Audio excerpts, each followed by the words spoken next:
All right, today the problems are definitely getting to be a little bit more challenging, so you should take full advantage of these hints. The first problem is to find the area of the shaded part of the circle, which is this green part. Pretend again, like always, that my drawing is perfect. So if the diameter is 10 feet, the radius is 5 feet, right? You want to use this radius to find the area of the circle. Remember to use 3.14 for pi. So that would be area equals 3.14 times 5 squared. All right. The diameter you're going to use to help you find the area of the square so that you can subtract the two. You're also going to use the radius. Now, the square, we don't have a way to find the length of this side. So to find the area of the square, we're going to divide it into two triangles. So if I start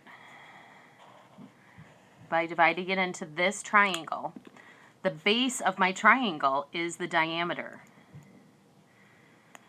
And the height of my triangle is the radius of the circle. So if I think about this triangle, this is 10 feet and this is 5 feet. So to find the area of that triangle, I would do 1/2 times 10 times 5. Then I would double it because this square is the same as this square. So all of that times 2, right? And that would equal the area of the square. Then you have one more step to figure out the area of the shaded part. Number 5. The area of the outside square is 64 inches. What is the area of the inside square? So this has a square with a circle in it, with a square inside of it. So if the area of the outside square is 64 inches, a square, both sides are the same. So if s squared equals 64, then you need to figure out what is s. Remember we talked about finding the square root of numbers? So you're going to find the square root of 64, or unsquare 64. What times what? So I should use s. S times s equals s squared, right? So what is s? That's the first thing you need to figure out. Then you're going to use that to find the radius of the circle, because the length of s would also be the diameter of this circle, right?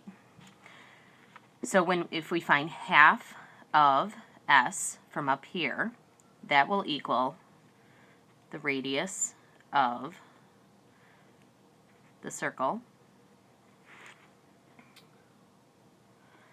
And s then also is the diameter, like we just said.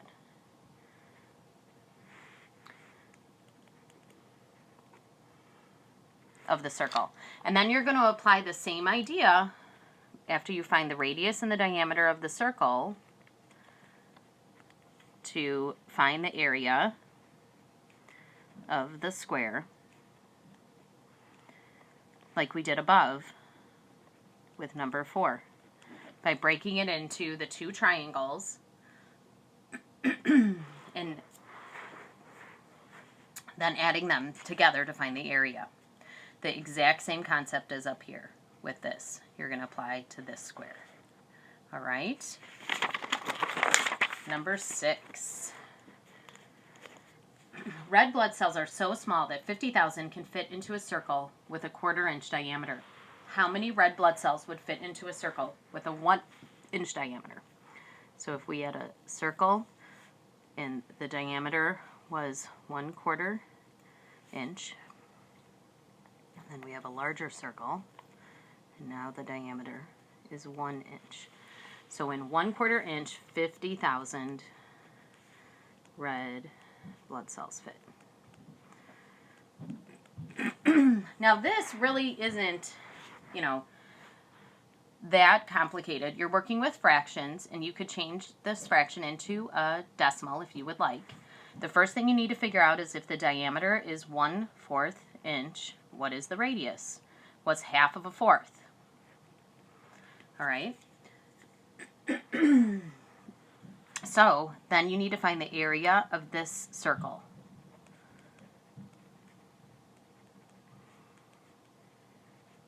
Now over here, again, you know that the diameter equals 1 inch, so what is the radius? Blank inches. And then you need to find the area of this circle. Okay? Finally, to get your answer, you're going to figure out how many times bigger the larger circle is than the smaller circle. So you're going to divide, if this is the larger circle, you need to divide it. So area of larger circle divided by the area of the smaller circle. If that equals x, then you're going to do whatever x is times 50,000 to get how many red blood cells